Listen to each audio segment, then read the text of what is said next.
Welcome back to my channel Srikanth ఎక్స్ప్లో. So ఈరోజు వచ్చేసి నేను కట్ ఆఫ్ ర్యాంక్స్ అయితే చెప్తాను ఎస్వి యూనివర్సిటీకి. సో ఫస్ట్ ఆఫ్ ఆల్ వచ్చేసి MTech computer science and engineering. So దీనికైతే వచ్చి ఓసీకి వచ్చేసి లాస్ట్ క్లోజింగ్ ర్యాంక్ వచ్చి 3800 to 400 లాస్ట్, ఓకేనా. సో బీసీఏకి వచ్చేసి 6000 నుంచి 7000 లాస్ట్ ర్యాంకు, అండ్ బీసీబీ వచ్చేసి 6500 క్లోజింగ్ ర్యాంకు.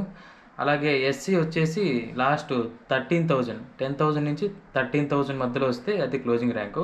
అండ్ ఫైనల్గా ఎస్టీ వచ్చేసి 15,000 నుంచి 18K వరకు ఈ లోపల వస్తే మీకైతే ర్యాంక్ వస్తుంది. ఫైనల్గా 18,000 క్లోజింగ్ ర్యాంకు. సో ఇది MTech computer science and engineering. So next వచ్చేసి MTech power systems triple stream.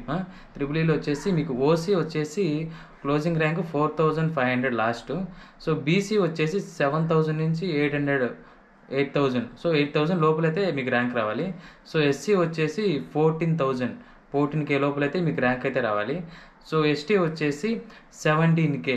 So 17,000 లోపలైతే ర్యాంక్ అయితే వస్తే మీకు ఎంటెక్ పవర్ సిస్టమ్స్లో అయితే మీకు ర్యాంక్ అయితే ఎస్వి యూనివర్సిటీలో అయితే వస్తుంది. సో ఇది ఓవరాల్ యొక్క ఎంటెక్ పవర్ సిస్టమ్స్. నెక్స్ట్ వచ్చేసి MTech structural engineering and okay. So civil department MTech, ఓకేనా. So I'm talking about the PGE CET, ఓకేనా, engineering post graduation. So MTech అదే సివిల్ ఇంజనీరింగ్ వచ్చేసి ఓసీ వచ్చేసి లాస్ట్ ర్యాంక్ 5,200, ఓకేనా. ఇదంతా last year cut off marks, ఓకేనా, note down చేసుకోండి. So next వచ్చి బీసీ వచ్చేసి 10,000 లోపలైతే మీకు ర్యాంక్ రావాలి. అలాగే ఎస్సీ వచ్చేసి 14,500. సో 14.5K లోపల వస్తే మీకు వస్తుంది. సో ఎస్టీ వచ్చేసి 17,500 ఈ లోపలైతే ర్యాంక్ అయితే మీకు రావాలి ఎస్వి యూనివర్సిటీలో సీట్ రావాలంటే. ఇది యొక్క సివిల్ డిపార్ట్మెంట్. అండ్ నెక్స్ట్ వచ్చేసి ECE stream MTech digital processing, ఓకేనా, సిగ్నల్ ప్రాసెసింగ్. ఈసీఈ స్ట్రీమ్లో వచ్చేసి ఓసీ వచ్చేసి 2,400 అయితే రావాలి. అలాగే బీసీ వచ్చేసి 5,500 అయితే మీకు ర్యాంక్ రావాలి. ఇంకా నెక్స్ట్ ఎస్సీ వచ్చేసి 8,000 లోపలైతే మీకు ర్యాంక్ రావాలి.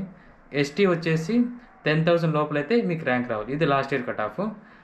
ఇంకా సో ఇది ఫైనల్గా ఒక ఏపీ పీజీఈ సెట్, ఓకేనా, ఇది పోస్ట్ గ్రాడ్యుయేషన్ ఇంజనీరింగ్కి సెట్ అనమాట. సో దాని యొక్క cut off last year marks ఇవి. సో బట్ నెక్స్ట్ వచ్చేసి ఐసెట్. సో ఐసెట్ చూసుకుంటే మనకు ఒక ఎంసీఏ గురించి మాట్లాడుకున్నాం. ఎంసీఏ వచ్చేసి ఓసీ వచ్చేసి 11,119, ఓకేనా. 11,119 లోపల వస్తే మీకైతే ర్యాంక్ అయితే వస్తుంది, క్లోజింగ్ ర్యాంక్ అదే, ఓకేనా, లాస్ట్.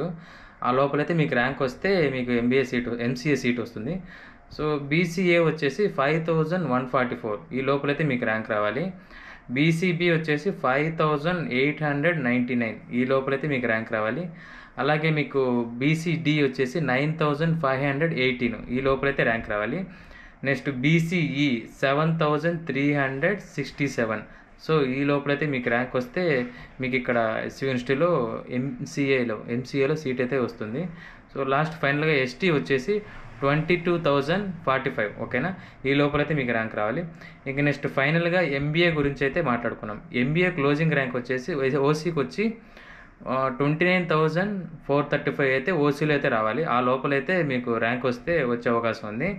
అలాగే బీసీఏ వచ్చేసి 36,058 ఈ లోపలైతే ర్యాంక్ రావాలి ఎంబీఏకి. బీసీబీ వచ్చేసి 10,064, ఓకేనా, ఈ లోపలైతే మీకు ర్యాంక్ రావాలి. అలాగే బీసీడీ వచ్చేసి 20,840 ఈ లోపలైతే మీకు ర్యాంక్ అయితే రావాలి. అలాగే బీసీఈ వచ్చేసి 12,841. సో ఈ లోపలైతే మీకు ర్యాంక్ వస్తే సీట్ వస్తుంది. ఇంకా ఎస్టీ వచ్చేసి ఎంబీఏకి ఫైనల్గా 25,711 ఈ లోపల ర్యాంక్ అయితే వస్తే మీకు ఎస్వి యూనివర్సిటీలో ఎంబీఏలో సీట్ వస్తుంది. సో ఇది ఓవరాల్ యొక్క ఏపీ పీజీఈ సెట్ అలాగే AP ICET last year 2024 cut off marks. So ఇవే ఫైనల్ అని కాదు. సో అటు ఇటుగా ర్యాంకులు అయితే వచ్చినా కానీ మీరు దాని తగ్గట్లు వెబ్ ఆప్షన్స్ అయితే పెట్టుకోవాలి. సో ఇది ఒక ఓవరాల్ వీడియో. నెక్స్ట్ పార్ట్లో వచ్చేసి ఇంకా రిమైనింగ్ యొక్క డిపార్ట్మెంట్స్ అయితే నేను చెప్తాను. సో వీడియో నచ్చితే లైక్ చేయండి, సబ్స్క్రైబ్ చేయండి, అండ్ ఈ వీడియోని అయితే మీ ఫ్రెండ్స్కి అయితే తప్పకుండా షేర్ చేయండి. సో మరిన్ని వీడియోస్ కోసం అయితే మన ఛానల్ అయితే సబ్స్క్రైబ్ చేయండి. ఓకే, బాయ్, లైక్ చేయండి.